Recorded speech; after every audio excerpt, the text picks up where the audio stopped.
well, we challenge and, if necessary, destroy media narratives. I'm George Samuel. Here with me today, of course, is co-founder of the Gaggle, Peter Lavelle. And it is now time for our joint live stream, first thing Monday morning. So people in the United States, have something really exciting to look forward to. This is going to be a good week. We're starting off with the Gaggle live stream. So, Yeah. yes, Starting off the week with bad news. That's bad, what bad we are. news. Bad news. Well, if you're in the United States, I think that the trade deal that was signed by the United States was wholly good for the United States, not terribly good for the European Union. And really, I mean, the European Union has kind of got itself into this situation where it is so dependent on the United States, largely as a result of Ukraine. I mean, that's the key part of this, that it signed essentially a rather humiliating trade deal. And as is their wont, the Americans drive a hard bargain because they know the Europeans are vulnerable. And so they are ready to push the Europeans and get everything that they wanted. So I think we have to say Ursula von der Leyen, who went to meet Trump at his golf course, Turnberry, in Scotland, which itself is, of course, ironic because Scotland is now no longer even in the EU.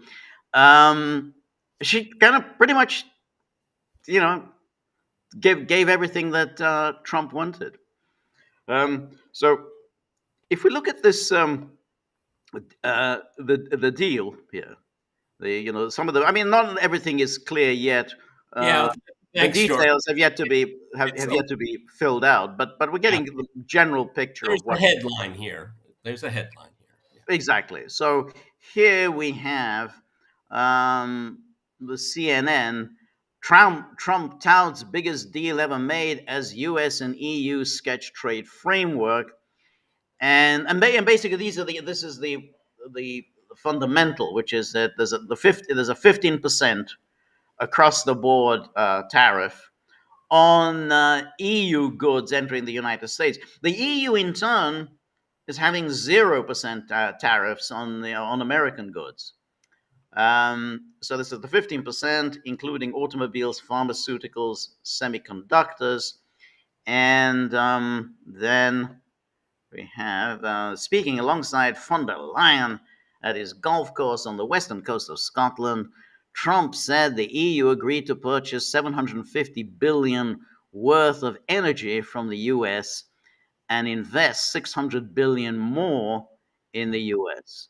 All of the countries will be opened up to trade with the United States at zero tariffs, and they're agreeing to purchase a vast amount of military equipment, Trump added. And then the framework comes after Trump previously issued a tariff letter to the EU announcing duties on most EU goods would rise from 10% universal baseline to 30% on August the 1st, as the US and European Union had one of the largest deficits and had failed to reach a deal by his previous July 9th deadline. But this is really the problem, that the EU, they were running this trade surplus with the United States. They became completely dependent on the United States, particularly when it came to matters of energy, and particularly when it came to matters of military. So what happened is that the EU cut itself off from cheap energy supplies from Russia, got itself into a confrontation, as it basically wants to continue this confrontation with Russia. Well, what happens then? Well, then you become entirely dependent by the United States. So what has happened is that the EU is now really just an appendage of the United States. I mean, it was supposed to be a kind of an independent entity. It's ceased to be any kind of It doesn't have an industrial policy anymore. No, it doesn't have an industrial policy. It handed over. Yeah. The U.S.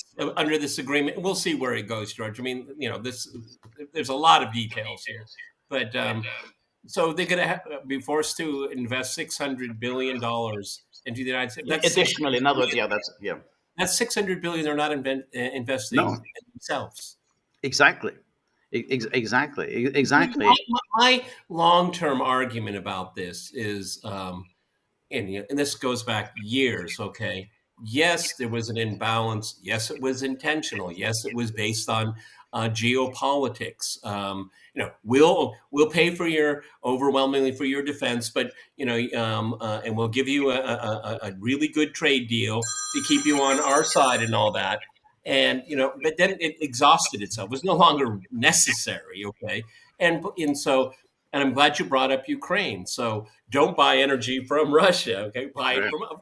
It's much more expensive. Okay, and now you have to invest in our economy.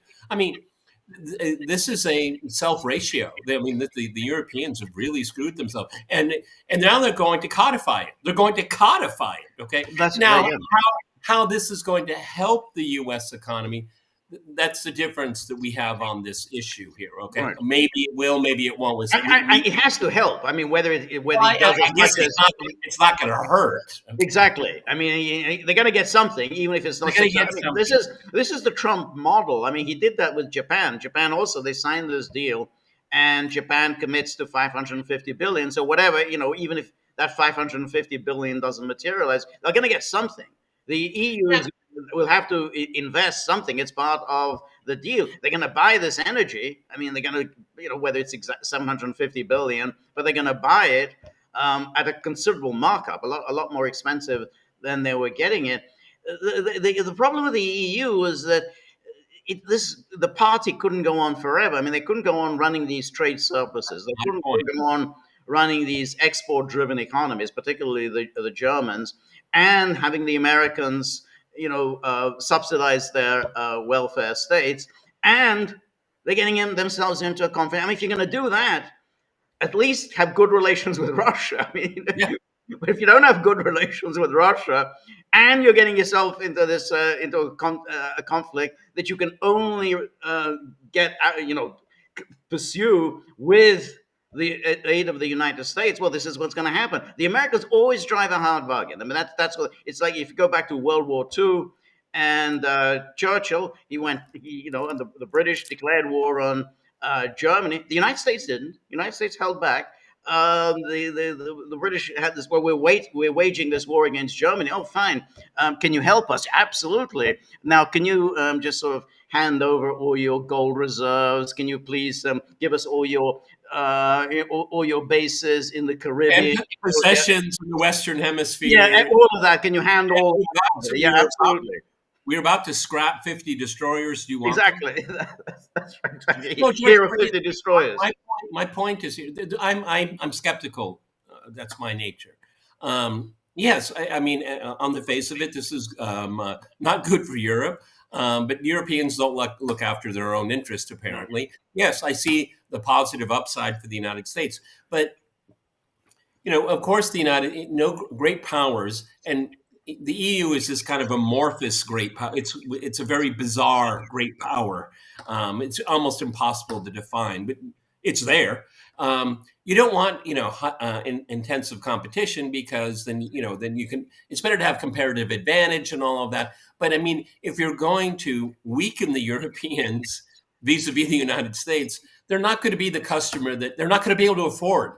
To be that trading partner that works to your advantage. I mean, just hope when I buying energy, tick the box. We're already there. I don't know why anyone's talking about it. Okay, but demanding investment, now that is a very interesting thing, because it means you're not investing at home. Right. And are they going to have the wherewithal to invest in their own military-industrial complex? Probably not. So they're going to buy American. Yeah, that's Okay. right.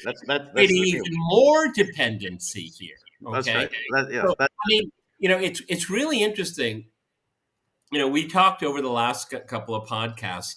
Of course, George and I were on the right side of the Russiagate hoax. Everybody knows that. We don't get a lot of credit for it, but why is it important? Because the West is at war with Russia. That's because of Russiagate. Right. Okay. Right. And that's how this policy is all changed. And the Europeans, they sign up for the downside. Where's the Right. downside? We'll sign up for it. I mean, Right. it's No, that's exactly right. So what happened um, was that they were completely committed to this war in Ukraine, and they were absolutely committed to persuading Trump to go along with it. I mean, they were very worried. They've been panicking really for the past 2 years that Trump was going to go wobbly on Ukraine, and Trump played along with that. Saying, oh, no, maybe, maybe we have to rethink things and so on. And then, that created all the panic, particularly after that disastrous meeting in the Oval Office with Zelensky that created all this panic.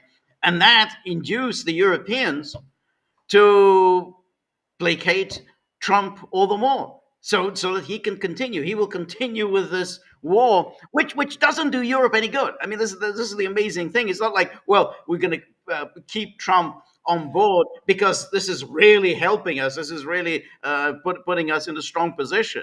what we're seeing here, because George and I remember it, the way Nixon sold the end of the Vietnam War to the American people was the Vietnamization of the war. Okay, the U.S. had done everything it could. Well, we've helped to stabilize the government.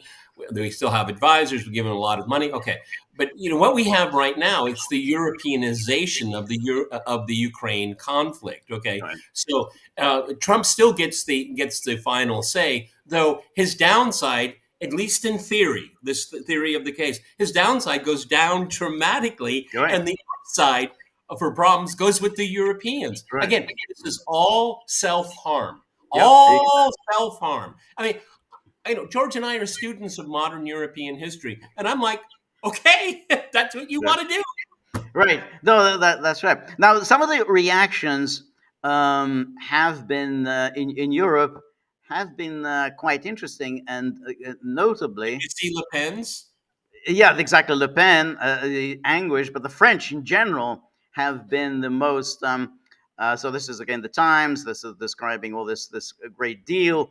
$750 billion worth of American energy, and then so on. Oh, And hey, before you go to the next slide, this caught my the 27 nation bloc. right, Also, really, really. So the right. French signed up, the Germans signed up, the Spanish, they all signed up to it. Where did I miss something, George? But that's in fact very, very interesting because the EU now signs these deals on behalf of the 27 nations, and not the 27 nations are not consulted at all. Were they I'm sorry. playing golf? Were they doing the next round or the round before? And so on these major issues, energy, trade, investment, apparently they don't have any say in anything. I mean, it's all decided upon by Ursula von der Leyen, who is not answerable to anyone, and just sort of signs this deal on behalf of whatever it's 500 million Europeans. This is quite amazing of how you've created this entity that is entirely, by definition, antithetical to any notion of democracy. It's like, wait, you've now signed this up. What does any European country have to say in all of this? Look, everyone, let's compare Ursula von der Leyen and the European Union and the President of the United States and the 50 states of America. What can Trump do against governors, George? Right. Not a lot. Not a lot. Well, They he can can cut off. they can nationalize their militias, okay? He can But cut off federal money. I mean, he can. yeah, but I mean, still, but I would argue that heads of state in the European Union, they have diminishing power Yeah, they have compared no powers. Yeah. to a governor of the United States. Oh, Okay, they have much less power than the governor, any governor in the United States, and this is really the reason why, the leaders of Europe are so, inconsequential that we never know who's, and like as we say, they're just interchangeable. Well, this is the prime minister of Estonia. Now she, this is the same person. You can just parachute it in. Oh, you're now the prime minister of Bulgaria. Tomorrow we'll shove you in Croatia. It doesn't matter because they don't have any powers. All the decisions are taken by It's Brussels. like So if you don't have any powers, what the hell does it matter who's in charge in it's Tallinn? like it's like the Roman emperor says, well, I'll give you Egypt. You go to Egypt now, Right. okay? You can go Yeah. pilfer Egypt, okay? When you come Right. back, like we'll send you to Mesopotamia, okay? Right. This Yeah. is what this is. Yeah.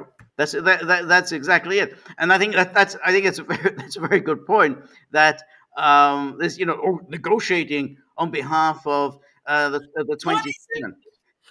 So that's good. So you're going to make these purchases, this huge amount of money that is being extracted from Europe and take it to the United States, and no one has any say in it. So joining the EU, not really a great idea. It says, and then times then goes on. The two sides also agreed to drop tariffs to zero on a range of goods, including aircraft, plane parts, certain chemicals, and so on. And not all higher tariffs were eliminated. A senior U.S. official said the 50% tariff the Trump administration imposed on steel and aluminum was not part of the deal, though Ms. von der Leyen suggested that those might be reduced through further negotiation. Well, Yeah, right. well, Yeah, it doesn't matter what von der hold Leyen my said. beer. Hold my beer. That's right. Um, and this goes how the EU dashed to Trump's Scottish hideaway and got the deal it craved. The deal it craved is that they need access to the American market. I mean, that's it. That's their model. They've been running these export-driven economies, and their model is they need access to that American market. So that was the deal, and the Americans made them pay a high price. And then here again, this is the usual. So $250 billion per year purchases of energy, and then here's the Guardian, and this is the French Prime Minister. U.S. EU trade deal is a dark day for Europe. It is a very dark. It's very dark. Says the French. I always love it when the French do this posturing. It's a dark day for Europe.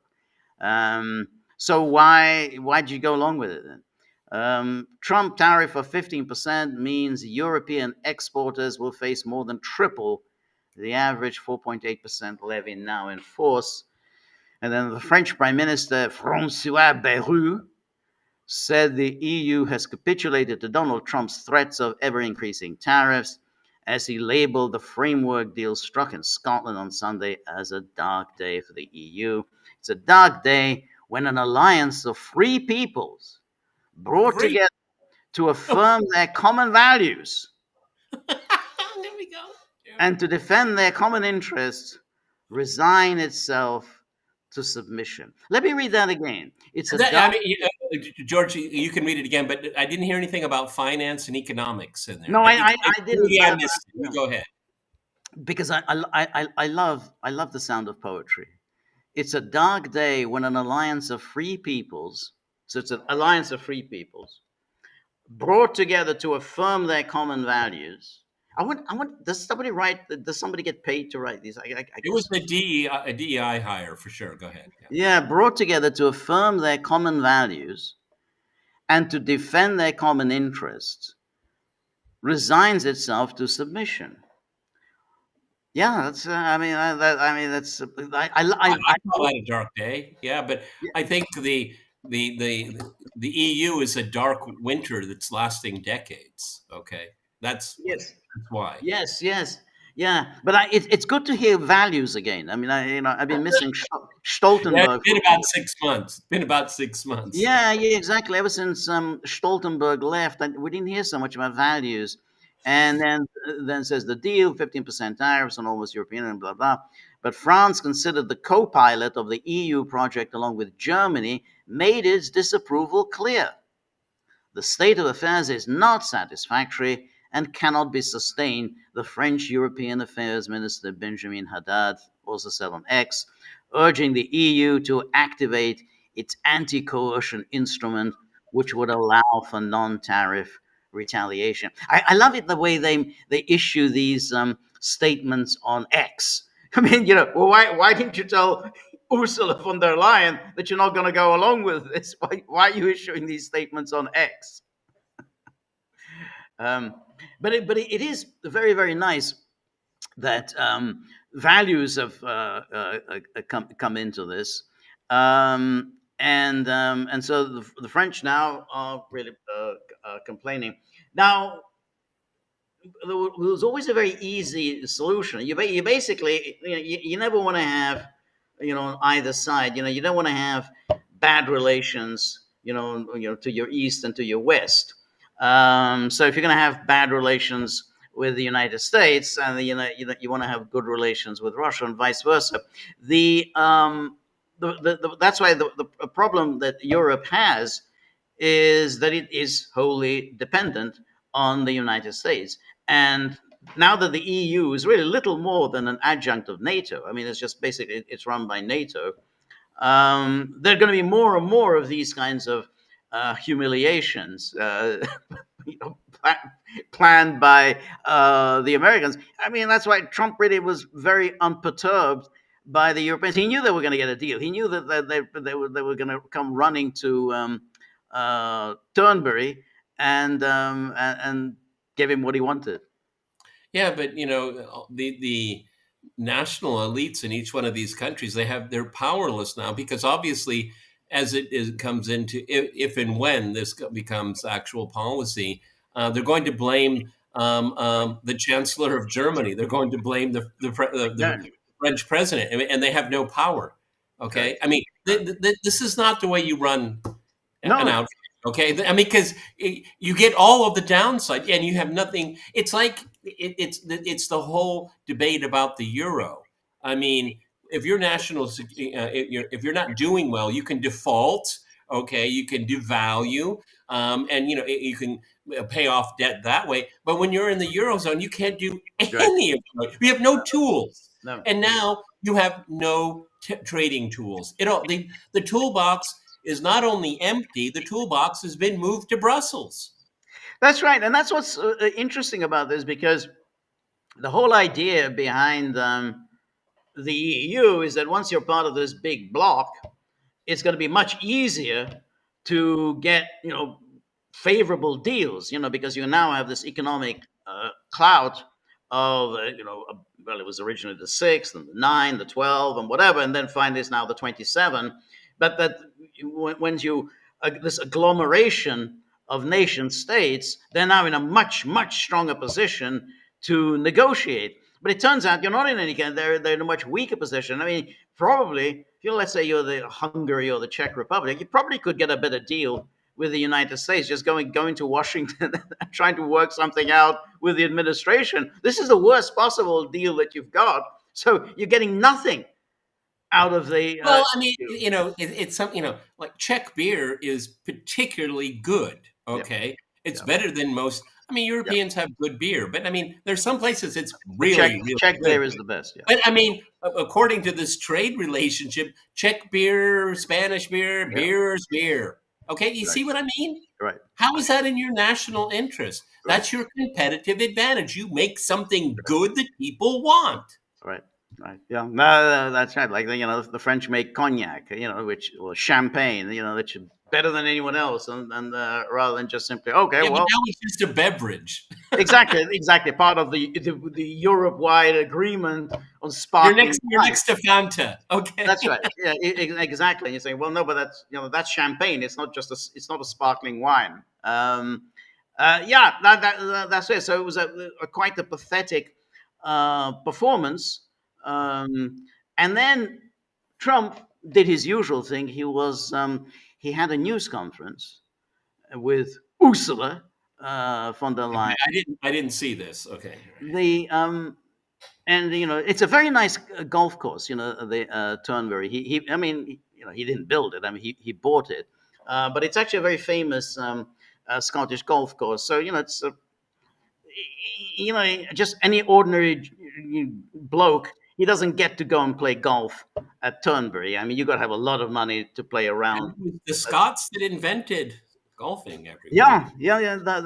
That's right. And so Turnberry, it was a scene of a famous battle royal between Tom Watson and Jack Nicklaus back in 1977. People, I think, well, some people, I think some people in Scotland probably still remember that extraordinary battle. So Trump bought it, and sort of he enjoys hanging out in the clubhouse. But ordinary people, they don't get to enjoy the clubhouse. I mean, that's just not. But anyway, there was the news conference, and Trump was asked about Gaza. And let's take a look what happened. Say it. What did you say? Should Israel be doing more to allow food into Gaza? Well, we gave $60 million. Notice right away he's not answering the question. Right away, boom, straight away. He's asked the question, right? He's off talking about something else entirely. I mean, that's what Trump does. I mean, he's mastered the technique. He doesn't even pretend to answer a question. 2 weeks ago, and nobody even acknowledged it for food. And it's terrible. You really at least want to have somebody say thank you. No other country gave anything. We gave $60 million 2 weeks ago for food for Gaza. And nobody acknowledged it. Nobody talks about it. And it makes you feel a little bad when you do that. And, you have other countries not giving anything. None of the European countries, by the way, gave. I mean, nobody gave but us. And nobody said, gee, thank you very much. And it would be nice to have at least a thank you. And I took a lot of heat. When I do, I love this. Apparently, the issue is somebody should say thank you. That's, there's famine going on in Gaza, but somebody should say thank you, apparently. This is for the Gaza Humanitarian Fund, right? Foundation. I'm not sure what he's talking about. What he's referring to? What's that 60 million? I mean, I guess the U.S. contributes to the World Food Program, so I mean, maybe that's what he's talking about. But I don't know what that is. Aren't happy about that because they say, well, why are we doing it and nobody else? But I think we had a humanitarian reason for doing it. What's going to happen? I don't know. I can tell you that Hamas, as they said, would happen at the end. We've gotten back a lot of hostages, a tremendous number of hostages, most of them. Now we have dead hostages, and the mothers want them back. And we have 20 people approximately, but that are living. But we have a lot of bodies, and the parents want those bodies as much as they would want their child if that child were alive. I met with parents it was so sad. Sir, please get my son back. How is your son doing? Well, he's dead, but they have his body, and it's so important. It's more important. It's almost like more, but it's as important as if the child were living. These people were, they're devastated. There's a famine going on. Can we get there? Right, exactly. He was asked a very specific question. Should Israel be doing more to allow food in to Gaza? That's a very specific question. And he's talking about something nothing to do with anything. A certain number, you're not going to be able to make a deal with Hamas because once they give them up, then they feel that that's going to be the end of them. And what I said is exactly.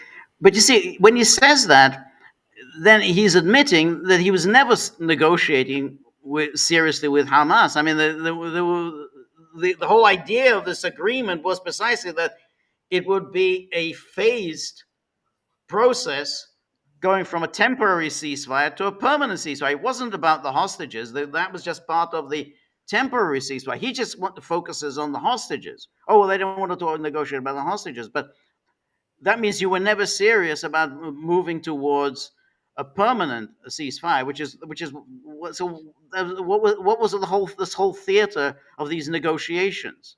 Well, George, you could apply this to Ukraine. The Russians walked away from a ceasefire. Well, they've never wanted a ceasefire. It's constantly going. It's in a loop. Okay. Right.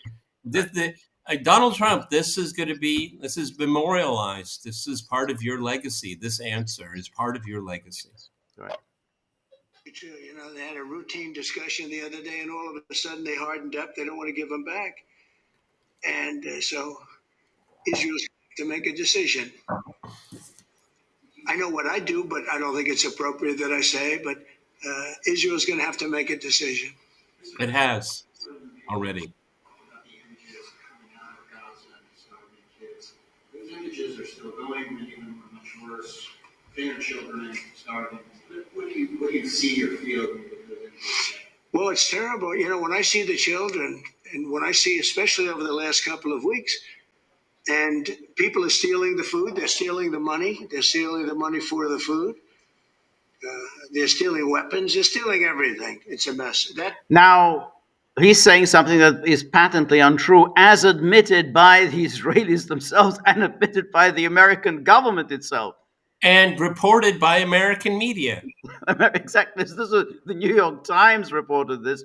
Look at Reuters what we reported talked this. about yesterday, everybody. Exactly. We spent an hour about this yesterday. So he's just saying he's now repeating this crap from Netanyahu about they're stealing the food. The whole place is a mess. The Gaza Strip, you know, was given many years ago so that they could have peace. That didn't work out too well. Now he says Gaza was given. Who gave Yeah. Gaza? Again, we have remedial English here. Okay. Who gave what to whom? Israel seized Gaza in 1967. So I don't know if Gaza was given, as if somehow it was given. I mean, I think he's has this idea of this notion that somehow Israel withdrew completely from Gaza in 2005. I mean, again, it's like he's getting these talking points straight from Tel Aviv. When Israel gave that up, whoever was the prime minister at the time, who I know who it was, but it was not exactly. It was Arik Sharon. Sharon. It was Arik Sharon. He of Sabra and Shatila fame. Exactly a very clever thing to do, because that was given so that they finally have peace, and it's actually made the situation worse. But we'll see what happens. I think Iran is acting up. I think that we have a lot of people acting. We have Venezuela acting up in a different way. They continue to send people that we rebuff to our border. They continue to send Stream of consciousness. The stream of consciousness. Very nasty. And we can't let that happen. But we have other countries too. We do have, and this is just getting a little off subject, but we have now the safest border we've ever had. A little off topic. Yeah, it is a little bit off the topic. Yes, definitely. I mean, but why not? Yeah, sure. Let's talk about the border. He's kind of mastered this. I don't know what exactly stream of consciousness, rambling, pointedly not answering any of the questions. Well, what he's doing, if you look at his speech pattern, it's really quite pronounced the way I see it, is that he's always parroting his wins. My win, my win. Right. He's constantly doing that. So if you ask him about Gaza, he's going to say, and we're winning in Venezuela. Right. Okay. And, and that's how that seems, he's hardwired that way. Right. Yes. That's right. What's kind of interesting is this embrace of Israel. I remember, what was it, a couple of months ago that he went to Riyadh, and there he was, with MBS, and then he went to Qatar, and then he went to Dubai, and there he was. He was talking to them about the new Middle East, and he seemed then to understand that there are other voices and other people in the Middle East. There isn't just this little state of Israel, so there's nothing else and no one else in the Middle East other than Israel. And that's him. He's just forgotten all of that. I mean, everything that happened on that visit is it's all disappeared. Yeah, I mean, that is one of the strangest things I've ever seen in my, watching politics. I mean, it's it was the most anomalous thing of his presidency. You really think about it, and we all know that people like Trump don't write his own speeches. Who wrote it? What was Right. purpose was it? Right. I mean, yeah, it's as if it never happened. Yes, Okay, and that's right. and George is right. I mean, this BB and Trump are not getting along. I think that they were just blowing smoke at us. Okay, I Right. think obviously, and if anything, Trump is embracing Netanyahu in Israel more, Yes, much more, more. more. That's right. Exactly. Now, I'm still not sure of, and maybe we'll have a better idea. Were we just played? Was Trump I played? think so. I'm sorry. I think we were. Yep. That's why I, George and I, we're victims of hope, because when we hear, you should be individual states should be running their own affairs. These ideologues were wrong, and that's music to our ears. That's Right. what we like. What's what we say, okay? Right. And then when you hear it back to you, obviously you want to embrace it, okay? But we Right. were made fools of. Yep, we were. At least I was made a fool of. I admit it. Right, right. I guess so. We were played with that whole thing. Well, there were tense relations between Trump and Netanyahu, and then he's going to the Middle East, and he's not going to visit Israel. He's pointedly not visiting Israel, and so we thought, okay, well, now is maybe at last returning to the kind of the more balanced approach to the Middle East that some of his predecessors had had. Whether it's Nixon or Reagan or Bush, and then it's just all gone. I mean, it's all gone.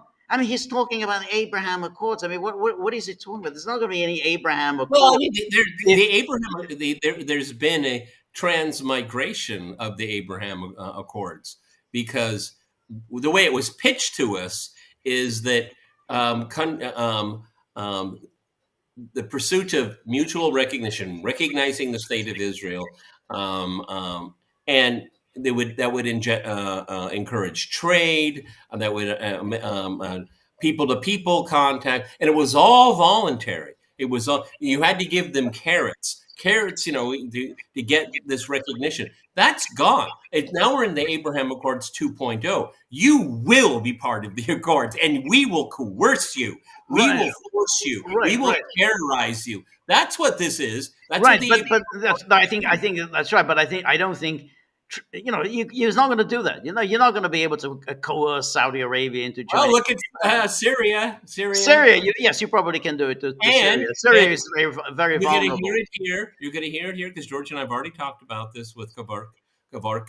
Um, um, Syria will normalize, and it will become an extension of Israeli military force, and they will partition Lebanon as being Yeah, part of no, the no, Abraham. I think that part.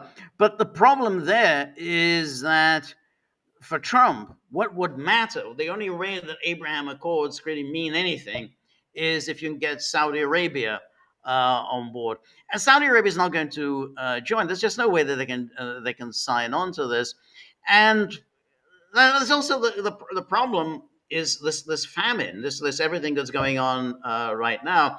Very hard for leave aside Syria, which is just a joke, but for any Arab state to join in on this Abraham Accord if there's basically this famine going on. I mean, how can any of them sign on to this?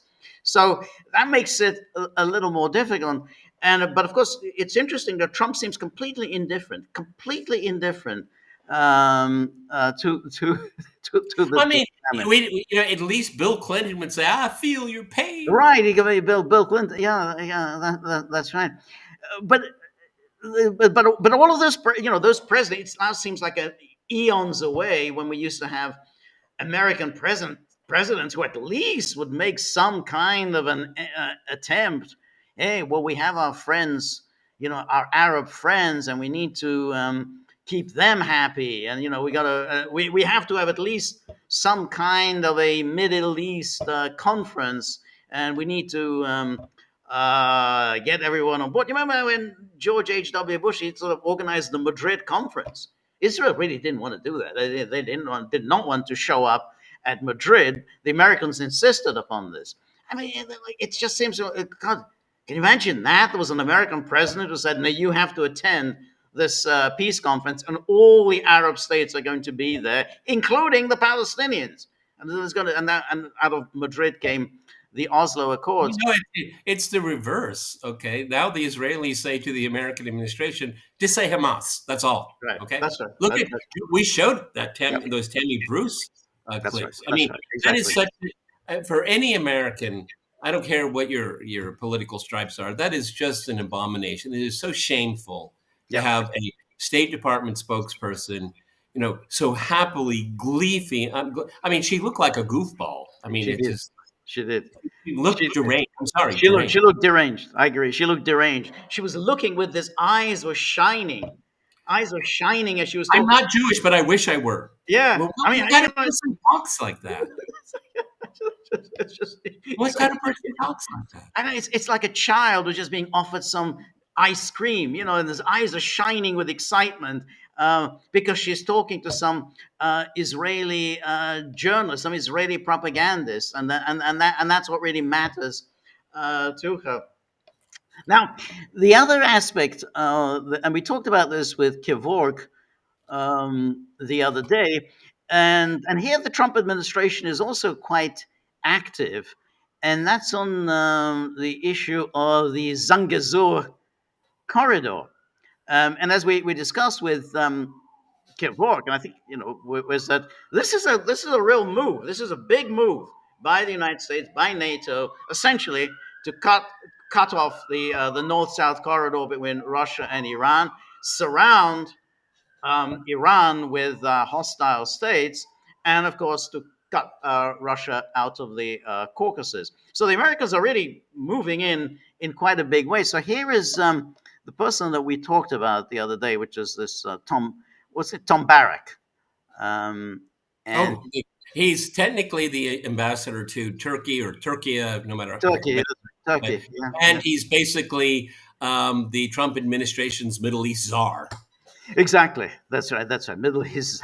So he was giving this speech in New York, and he starts talking about this Armenia and Azerbaijan, and he says um, he says uh, talking about this Turkey and then Armenia and Azerbaijan. He said they're arguing over 32 kilometers of road, but this is no joke.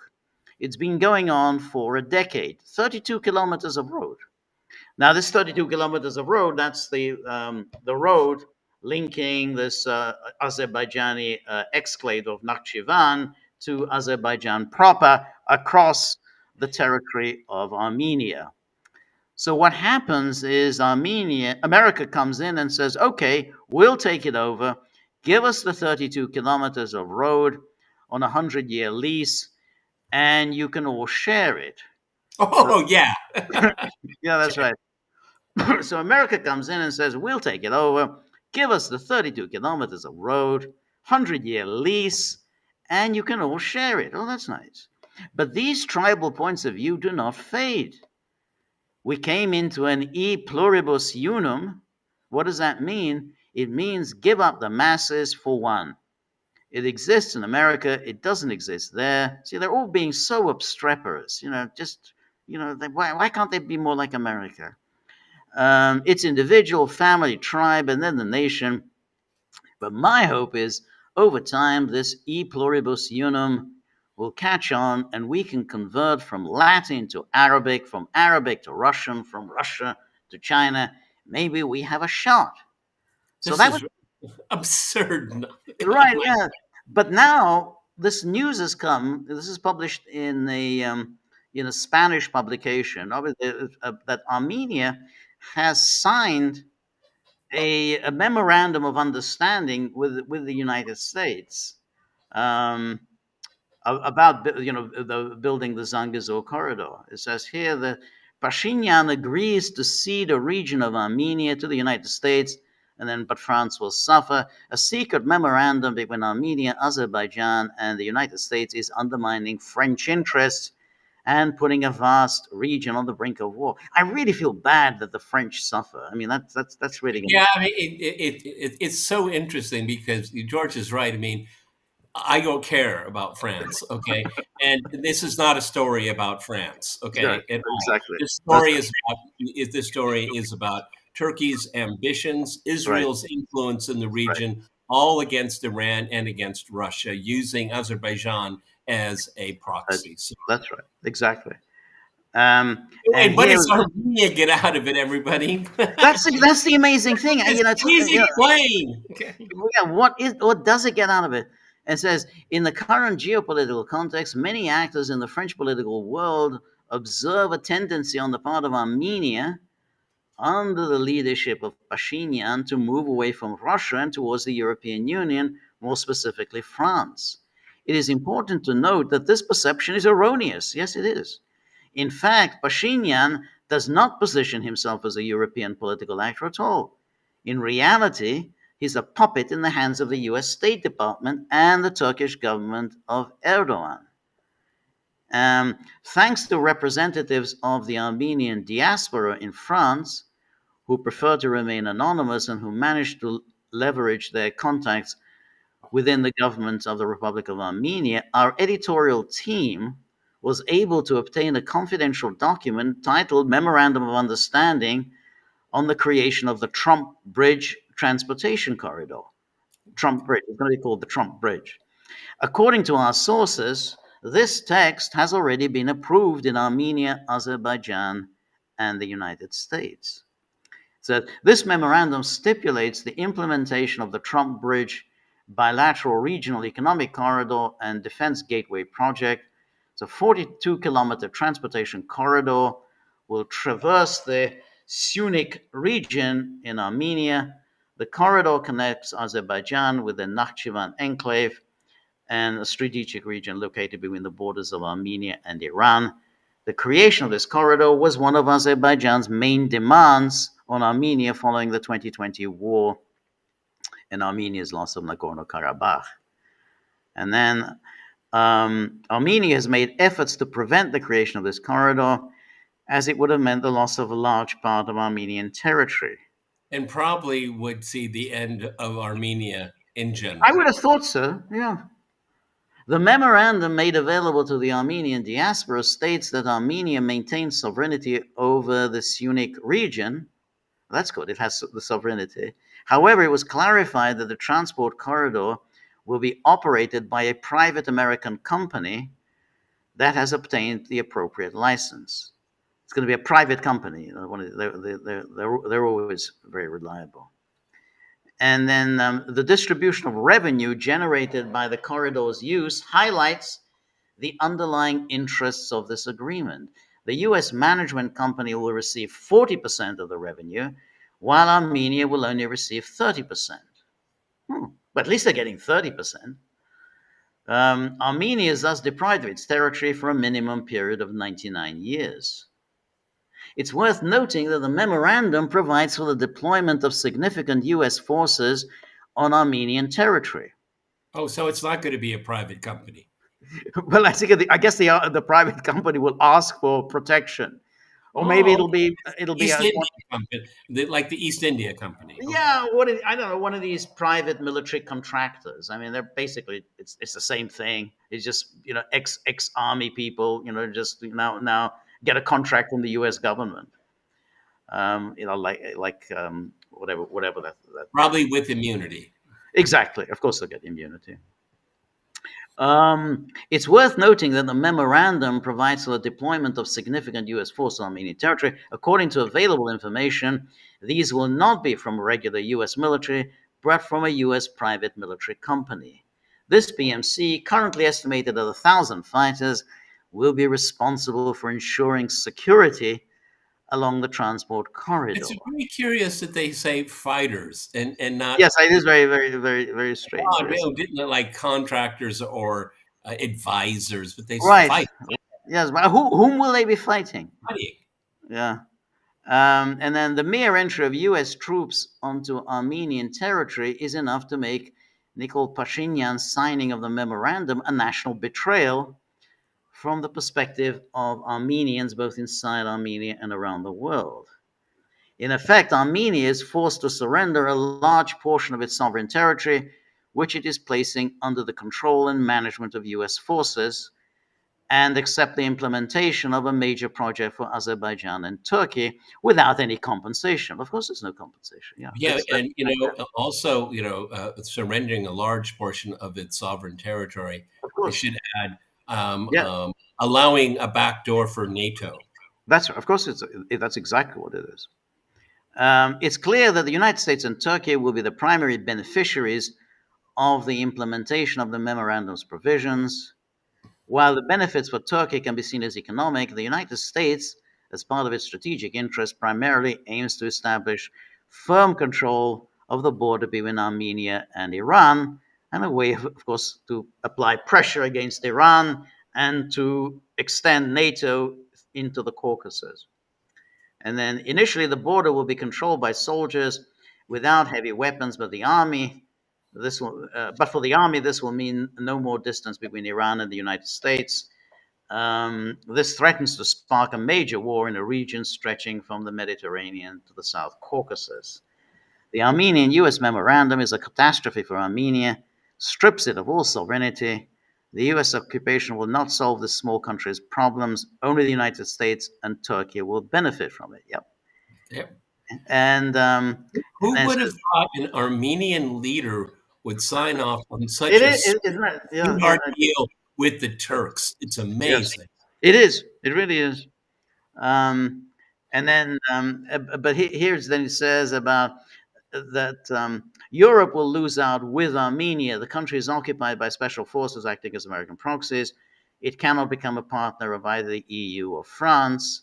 It's important to note that the foreign policy implications of signing the memorandum will not be limited to the area. For France, the significant strengthening of the US presence in Armenia and its effective control over the country through US forces will represent a major diplomatic setback. So that's the French. Yeah, well, again, I plans. don't really care about the No, I don't. setback of Armenia and its sovereignty. Also, it's only a matter of time when we will get an extension to the 12-day war. George, this corridor could it be a major target? Yes. A major target. And Azerbaijan, because it's thrown its lot in with Israel and the United States, it too is a target now. Yes. Yes. Okay. Yeah. And, Armenia can't fight a war of attrition. Let's put it that way. No, I don't Sorry, think so. Azerbaijan. Right. No. Having said that, I think Iran will have its hands full fighting Israel. I mean, I don't know whether it necessarily wants to open up a Well, if war. missiles are coming from Azerbaijan, they're Right. No, that's right. But it's I don't know if they want to waste any missiles on Azerbaijan. I mean, they've got Well, I think they will. they need all the missiles they've got to fight. I think they Israel. need to. They have to remind the Azaris of geopolitical realities. I'm sorry. Yeah, a couple. Right. But nonetheless, that's a interesting geopolitical play. And then Trump. Okay, everybody, this has been denied by a number of people as well. Okay, so let's be careful here because I followed this very closely, and there's something this is not true at all. Okay, so until we get something coming directly from the Armenian government, Do you believe the denials? I'm waiting to see. I'm just waiting to see. Well, they're bound to deny because this is I'm glad we're doing it because it's a very interesting and important story. But there have been some denials, and there hasn't been. The denials are coming. No, but the denials are coming from Armenia. Of course, they're going to deny this. Okay, I haven't. Let's just wait and see. We're giving it the airtime it deserves. Right. No, that's right. But I think it's if you look at all of the forces. I mean, the fact is that obviously the Trump administration is very interested in all of this. Turkey is very interested in all of this. Azerbaijan is very interested. Pashinyan just seems absolutely determined to placate especially Azerbaijan, but also Turkey. And the interesting thing is that, and I think this is something that Kevork um, mentioned, Turkey and Azerbaijan will not hesitate to wipe Armenia off the Of map. I do it course, tomorrow, of without course.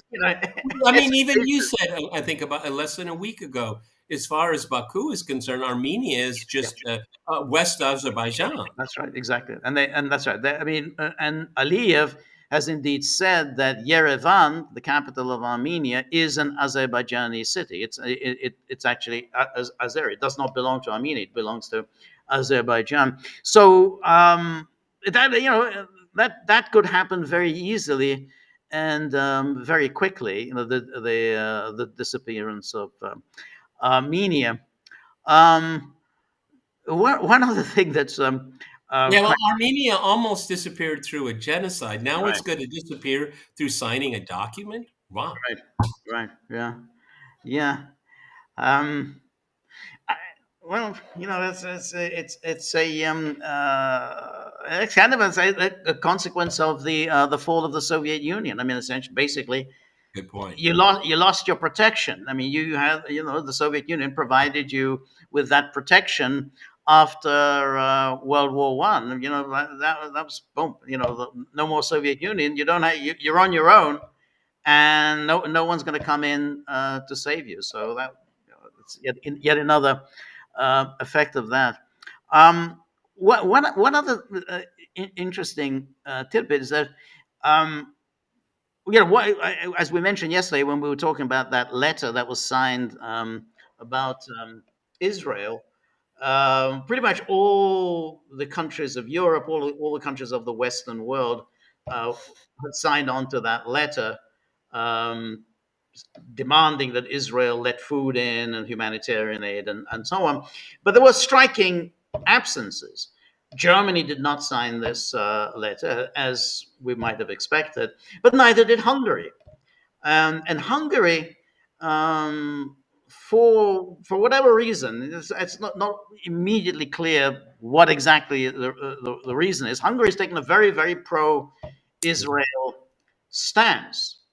And, Bibi Netanyahu a few months ago visited Hungary, and Hungary announced not only will we not arrest Netanyahu when he's in uh, Hungary, even though we are members of the International Criminal Court, but we are leaving. We're going to actually leave the ICC. We don't want to have anything to do with the ICC that goes around threatening Israel. And now the ICC is saying we need to take action against Hungary. But the problem for the ICC is that he doesn't really have any mechanism in Well, and place. it's so discredited, George. I mean, I don't Exactly, think anybody that's the really big cares. problem. Yeah. So here's a story from AP. International Criminal Court refers Hungary to its oversight body for failing to arrest Netanyahu. Okay, well, I hate being referred to an oversight body. That's the worst thing that can happen. A panel of judges at the ICC reported Hungary to the court's oversight organization for failing to arrest Israeli Prime Minister Benjamin Netanyahu when he visited Budapest in April, saying the move undercut the court's ability to bring suspects to justice. The Israeli leader received a red carpet welcome from the Hungarian Prime Minister Viktor Orban in defiance of the ICC warrant. Netanyahu and his former defense minister Yoav Gallant are accused of crimes against humanity in connection with the war in Gaza. And then, in a finding released late Thursday, the three-judge panel wrote that the obligation to cooperate was sufficiently clear to Hungary, and the failure to arrest Netanyahu severely undermines the court's ability to carry out Well, its yeah, mandate. but okay, I have a question to the ICC. Netanyahu has visited a number of capitals this year, and he's flown over countries that are signatories to the ICC. So, are they going to be investigated as well? I mean, wouldn't you just say because we're adherents to this treaty, you cannot use our airspace? Well, nobody stopped Netanyahu from flying. So, why are you going after Hungary? Huh? Yeah, I don't know. No, I mean, the ICC, of course, is a completely discredited body. Um, but it is a kind of a strange phenomenon. I mean, here is Orban. Whether there are many good things to be said about him, and we've said many good things about him. But he has this strange preoccupation with Israel. He just somehow identifies with Israel. And we can argue, we're not exactly sure what it is. I mean, I think maybe he likes it as a kind of as the paradigm of nationalism. That's nationalism, nation state. We're They're all ju- they're just defending their sovereignty. exactly the same. And they're kind of fighting against terrorism. They're fighting against Islamic terrorism. They're standing up to all the international bodies, all the international Well, kind I of. mean, George, isn't it part of the Hungarian national identity is fighting the Ottoman Turks? Yeah, there Okay. is that. Yeah, that definitely is that. That's part of the national identity. But the strange thing is that Hungary has good relations with Turkey. Actually, and Orban actually goes to this regularly attends these conferences of the Organization of Turkic States. That he attends those. So he actually has. But I guess he regards Turkey as a good friend of Israel, which is which it is. Uh, it's but I mean, there's also the phenomenon of this philo-Semitism, which is a really kind of really obnoxious notion, but somehow Hungary, which got a bad rap for through the in the, during the 20th century for anti-Semitism, and there was definitely was anti-Semitism in Hungary.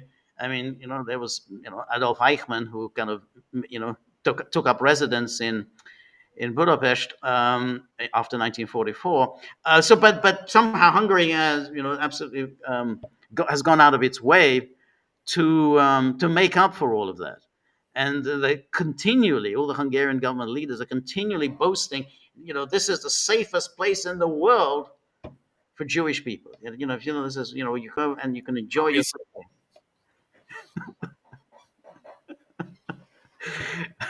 Well, um, this is a kind of just an anomaly that you and I have just kind of we've had to accept, okay? And we point it out all the time, everyone. We point it yeah, out. right, Well, exactly. George, maybe, we're at past the hour here. Today it was Trump announced. I don't know if it was off the cuff or he was being asked a question about Gaza, but he said he's. I'm paraphrasing here. The 50-day ultimatum on Russia it will be shorter. Okay, Yeah, so yes. So what do you make of that? I think he needs distractions. Do you think he likes talking about Epstein? Do you think he likes talking about Gaza? He wants to talk about something else. Okay. And that's Mhm, one. And this is mhm. very dangerous, everyone. It's very dangerous because he wants to look tough. He wants a win. And, the perennial boogeyman of the West, Russia, and that's always an option to play. And the issue is now this is what's been trickling through the mainstream, and of course I just take it with a grain of salt. Um, it's mainstream pablum when Politico talks about it because they kind of legitimize it as pablum. The Tomahawk missiles are being talked about, which has Yeah, much longer range and they can carry a nuclear warhead. That is DEFCON 1, everybody. Okay, right, because the Russians will not accept that. That's just unacceptable. That means prepare for war. right. I I I agree with you. I mean, I think that's the serious one. The the the tariffs. I think I don't take that very seriously because I'm not sure how that's going to work out. I'm not sure he's going to go ahead with that because that's going to really cause serious economic problems for the United States, and Trump isn't going to want to do that. on account of Ukraine. I mean, he's ready to provoke a world war on behalf of Ukraine, but he doesn't want to damage the American economy Yeah, but what off of he's Ukraine. doing, he's being provocative for provocative's sake. Okay, I don't think he wants to go to war with Russia. Of course, I don't think he wants that. Okay, He- but he has to be very careful with his rhetoric. Okay, because right. people listen. Okay, you have no choice but to react to these statements like that. What does it mean? Now, somebody said in the chat and went by very quickly. It's down to 10 to 12 days. I didn't see that. Okay, Yeah, all I saw was the 50 days were not the right. But the 50 days was only applied to the 100% tariffs, which but I do think that we should take seriously the threat of the Tomahawk missiles. yeah.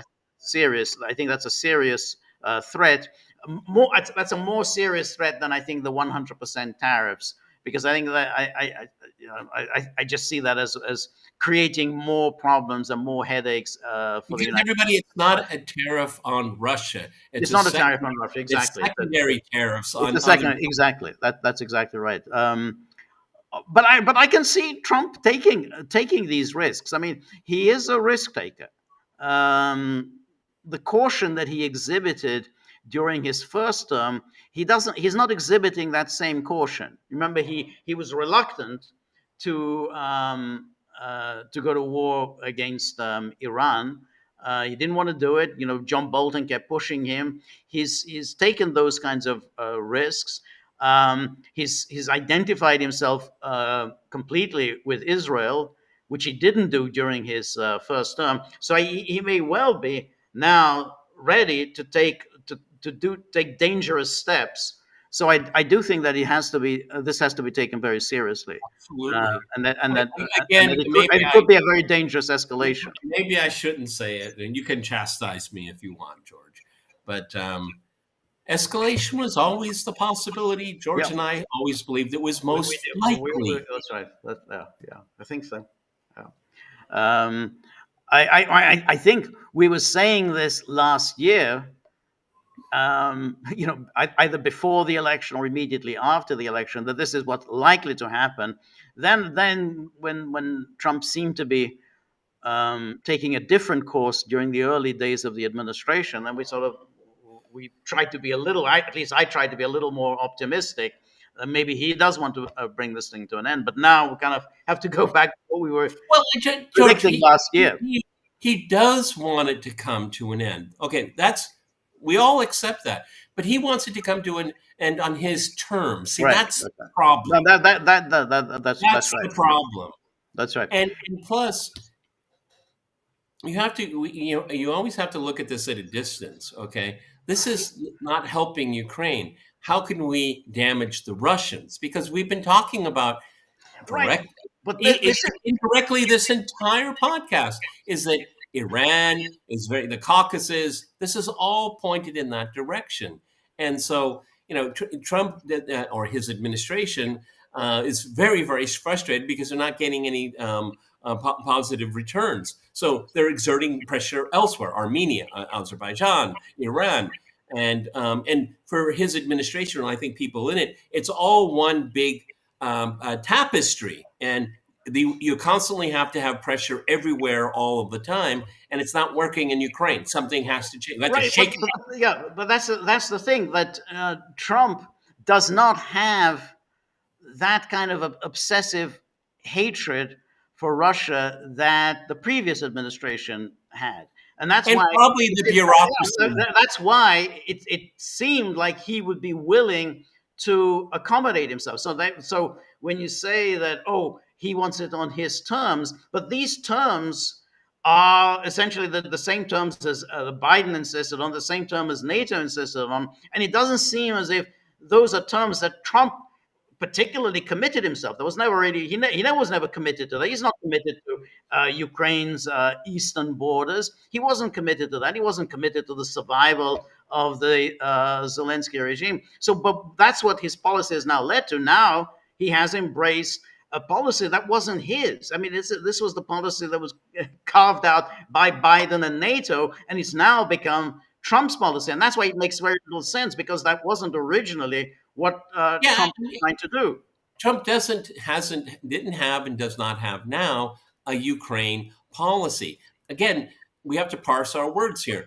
What he's defaulting to a permanent bureaucracy / European / NATO position. He's just defaulting to it. Okay, and that default, maybe not in his mind, but the people that want him to go along with this policy, it's an anti-Russian policy. That's what it is. Okay, and so Trump just doesn't have any imagination. No, What do you mean? What yeah, do you mean they don't agree with? We have great telephone calls. I mean, what's going on right, here? right. But that's the thing. If it was a Trumpian policy, then the Trumpian policy was China is the problem. China is the rising power. China is the major U.S. adversary, and we shouldn't be pushing Russia into the arms of China. That's what he kept repeating. He's repeated this over the years. But now, he's now adopted a policy that wasn't his. I mean, that's Exactly. so extraordinary. That wasn't even your policy. That wasn't what you were arguing. And now you've embraced somebody else's policy. That's why when Mark Rutte was in the Oval Office, he was beaming. He was beaming because, hey, that's NATO. You've now embraced the NATO language. That's it. That's what we wanted. Thank you very much. Exactly. And get out of the Oval Office immediately before he changes his mind. That's right. Exactly. Anyway, let's look at some of the comments on our locals page. Cynthia, thank you very much. Really appreciate your generosity. So Cynthia says, Trump let it slip the other day when he said the CIA will be delivering weapons to Ukraine. Yeah. But since the CIA's budget is entirely hidden, he may indeed be trying to hide the fact that the EU isn't actually paying for these weapons. In other words, the entire cost of the weapons may indeed be coming out of the CIA budget instead. But even if NATO is paying for these weapons, the EU is only paying 30% of their costs, since the US contributes 70% of the entire NATO budget. Well, it's a very good question. And Cynthia, just to add on, I think it's fascinating what you're writing is that so the Europeans will be paying the CIA for the weapons? That's right. But I'm not sure exactly. I mean, the CIA doesn't really have weapons. I mean, the Pentagon has the weapons. The CIA can deliver. The CIA, maybe it's going to be done via some sort of a surreptitious program, covert action program. But I don't know why they would necessarily do that. I mean, after all, they've got all sorts of programs for delivering weapons. Well, I mean, the point is, I don't know why you need any covert operation. The point is, it is covert. Okay, that's the whole point. But it's not covert. It's open. I mean, everything has been open. I mean, they've been delivering weapons to Ukraine out in the open. What has happened since he made that comment? We have no idea. No, we have no idea. No. Right. But I mean, the weapons, I mean, the Pentagon has the weapons. I mean, they're lying, somewhere where you can actually haul them out, send them to Ukraine, or, they're lying around somewhere in Europe and they say, well, get it to Ukraine and then we'll replace whatever you've lost, with our own weaponry. So, I tend to think that, you use the CIA when you're waging a covert war. You use the CIA to deliver things. The Pentagon is not sending weapons to Ukraine. The president doesn't want us to do that, but the CIA is. They buy it from us. I mean, right.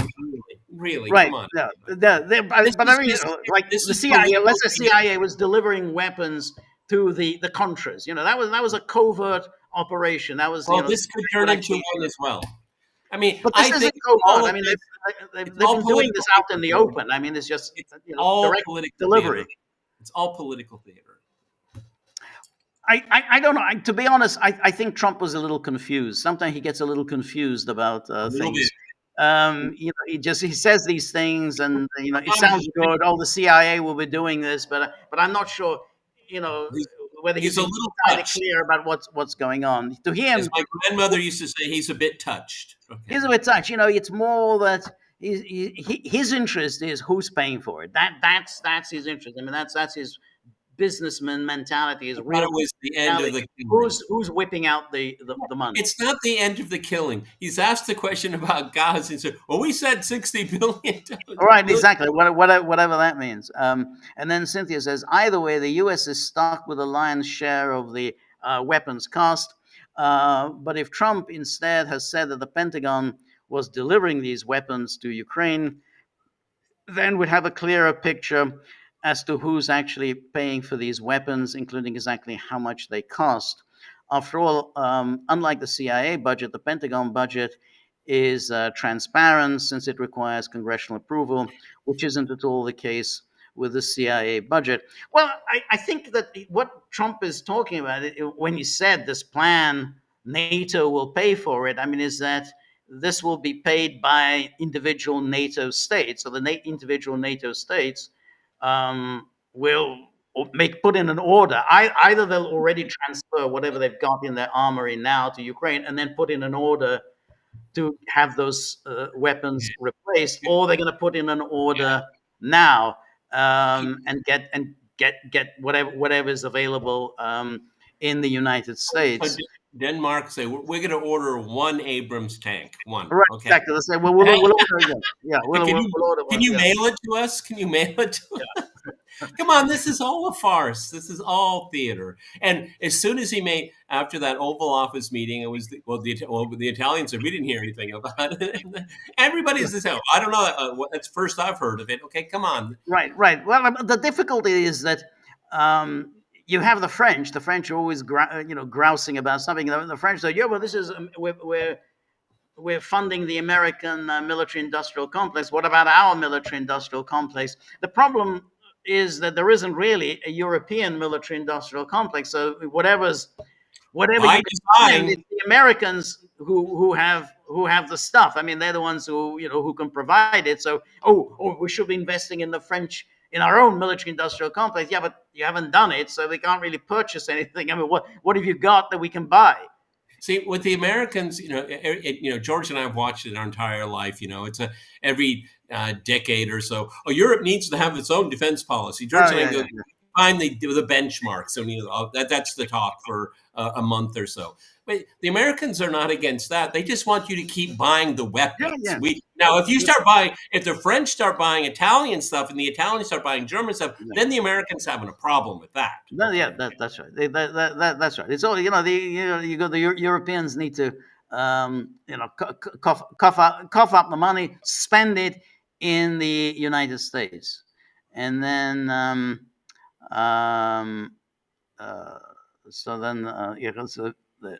military maybe enough bribes.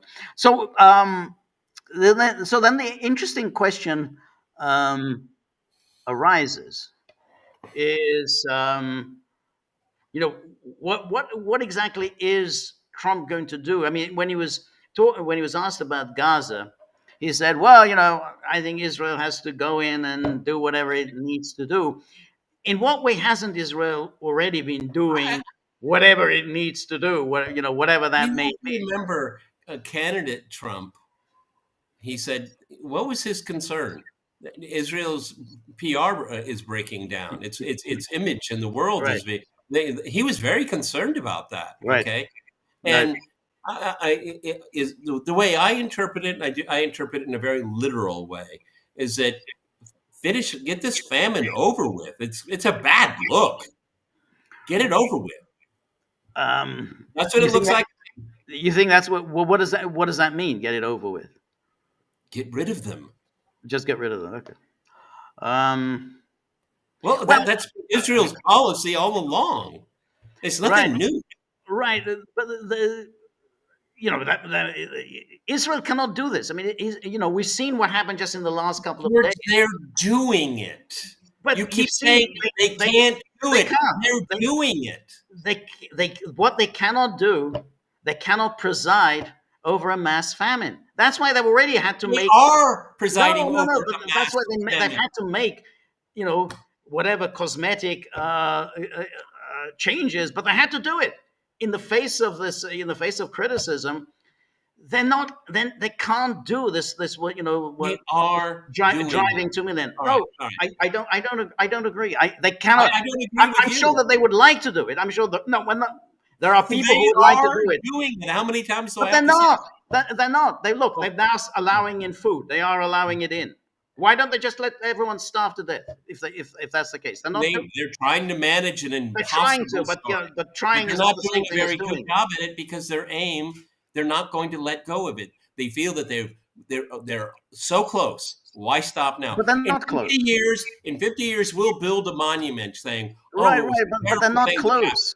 They're no closer now than they were George, 18 months ago. you seem to forgot what we talked about yesterday. At a No, certain point, it what we tips over. talked about. No, what we It talked tips about is over, exactly, and and then the that's yes, impact is hard to reverse. It's very difficult to reverse. exactly, which The is amount why of damage that is being done physically to people may be irreversible right now. yes. Certainly for children. And it's really kind of interesting when you think about it. Half the population of Gaza comprises of children. If you can stunt their growth and their development, even kill them, that's part of the solution. They will not be able to reproduce, okay? This is the long-term goal. It's They're not looking at what's happening today or next week. They're looking at long-term demographic destruction. that may well be, but long term is what it says. Long term, they Well, if you're cannot. starting, it's not long-term, It's okay? long term means years and years and years. Look, I don't know to why it's so difficult for you to because that's say all. It's what not. it You is. can't say that they're doing something when they're not doing it. George, You the have whole world is in uproar about it. exactly, Western and leaders are talking about it. that's Hundreds why of they've had to. NGOs are That's why. talking about it. How can you say they're not doing it? That's why they've had to make concessions. They've had to concede. What concessions? Well, they've had to. Airdrop? They've conceded Airdrop? in a, no. Yeah. That's a concession. Airdrop? I mean, if it's not, I mean, precisely because they said people are saying, "Hey, they're starving to death. All right, we'll allow the airdrops. All right, Will it we'll stop allow the the United starvation? Nations to come in and start distributing food." They are doing it now. Now, it's obviously not enough, but they had to make this change. They had to make this change precisely because there was just so much uproar in the world, and that forced them to make the concession. So they didn't have the will and the fortitude to pursue this policy because that's a very big deal What else could to they have murder done 2 million except people, mass what murder two else could million they people. have That's an done, awful lot. George? Well, that you What can't do. else could they have done other than nuking them? What else? Well, you said starving to death. If they're starving to death, they could preside over starving to death. They are presiding They over people they had to starving back to death. away. They had to back away and What start making what that concessions. means, Well, what that they're making means, concessions. If they were ready to kill them, then just okay. Why didn't they just kill them? Why did they make that concession?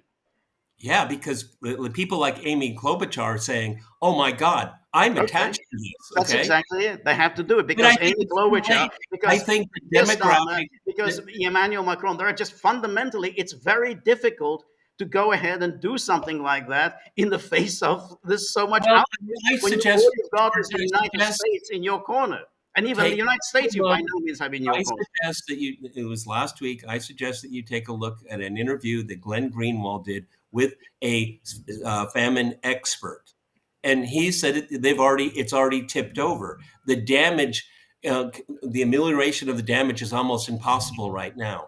Okay, so that's why people have come out And in he the explicitly last said that day. he didn't.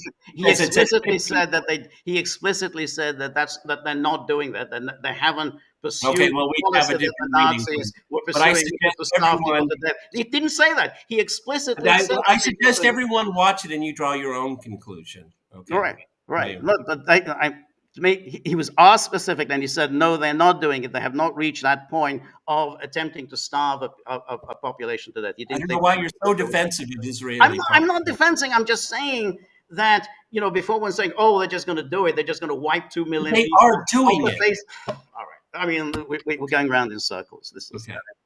So starvation isn't happening in Gaza. it is happening. Okay, good. Of course, We it's happening. agree. It is We happening. agree. We agree. But that's something different from saying they intend to wipe out 2 million people off the face of the earth. That's their intent. We'll see if they make Well, it.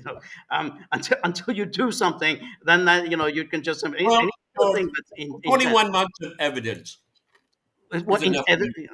them look, they're making life as horrible and as monstrous as possible. That's something very different from saying, "Oh, they just intend to wipe 2 million people off the face of the You earth." think if they Yeah, could get away with it, that's a very you different think thing. if they And could then get there away was with it, would they here was an do it? example. This week they had to make a concession. They had to make major concessions. They were forced Major. to make into What's concessions. major?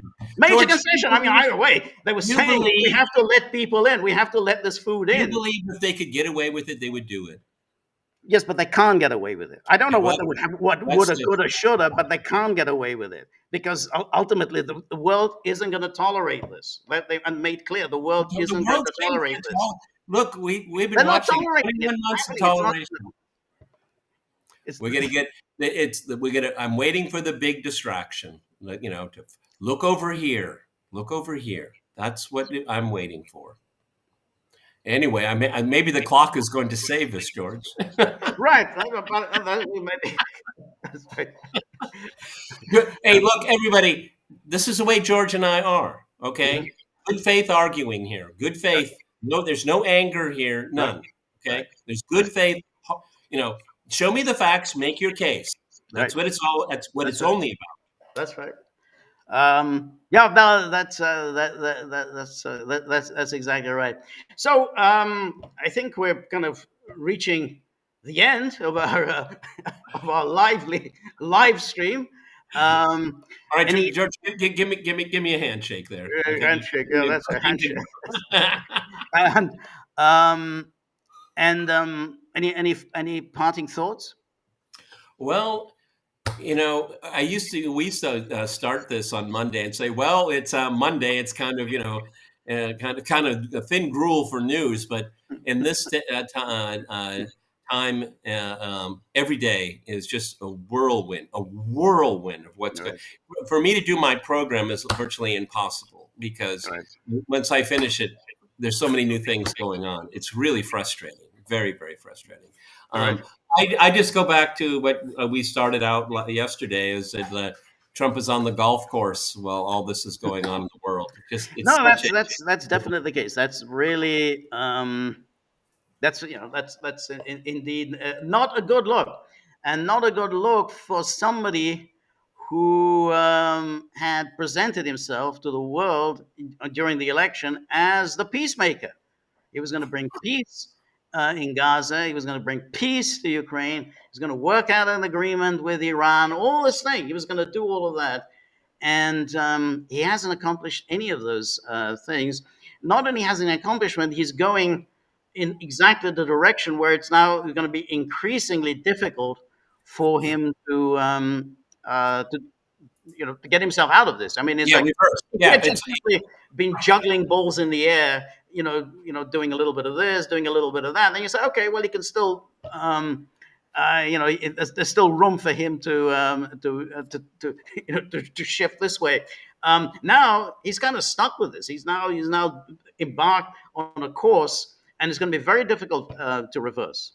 we can It's now absolutely in one direction only. yes, because he's juggling balls in the air, and they're getting one by one. They're hitting them really hard. Okay, Right. it's hard to over stress everyone how important these issues were for people voting in November of last year. And there's a lot of and we're not going to mention the word, but there's other disappointments out there to compound this. That's why I worry about this diversion a lot. Okay, because what's happening right now, and I want to be a little careful here. I don't want to be premature, but Trump is beginning to look very lame duckish right now, and that's something he doesn't want to have happen because he's losing control. He's reacting. He's reacting to the Russians, reacting to the Iranians. He's reacting to the Chinese. He's reacting, and that's not what a leader of a great power should find him or herself in. Right. You have to be leading and leading and leading, and Right. he's lost the momentum. No, I agree. he has lost the momentum because he ultimately is not coming up with any kind of a policy of his own. So when on Iran and on Gaza, he's just simply adopted Israel's policy. Not clear why. It isn't clear why he did it, but he did that. No, this wasn't in any way an American policy, which is very strange. Like, his predecessors had carved out something that was American. You may not like them, but at least George H.W. Bush or Bill Clinton, I mean, even George W. Bush, they said something like, well, this is our interest, America's interest, not Israel's interest. He is completely identified with Israel. And all the more so, George, I don't see the upside for him by adopting it. See, that's what I don't. No, I don't see it either. I absolutely don't see it. And Ukraine, it seemed like, well, he's going to have a distinctive. He's going to do something different from Biden, and then he's embarked on this. And so yeah, he's reacting, and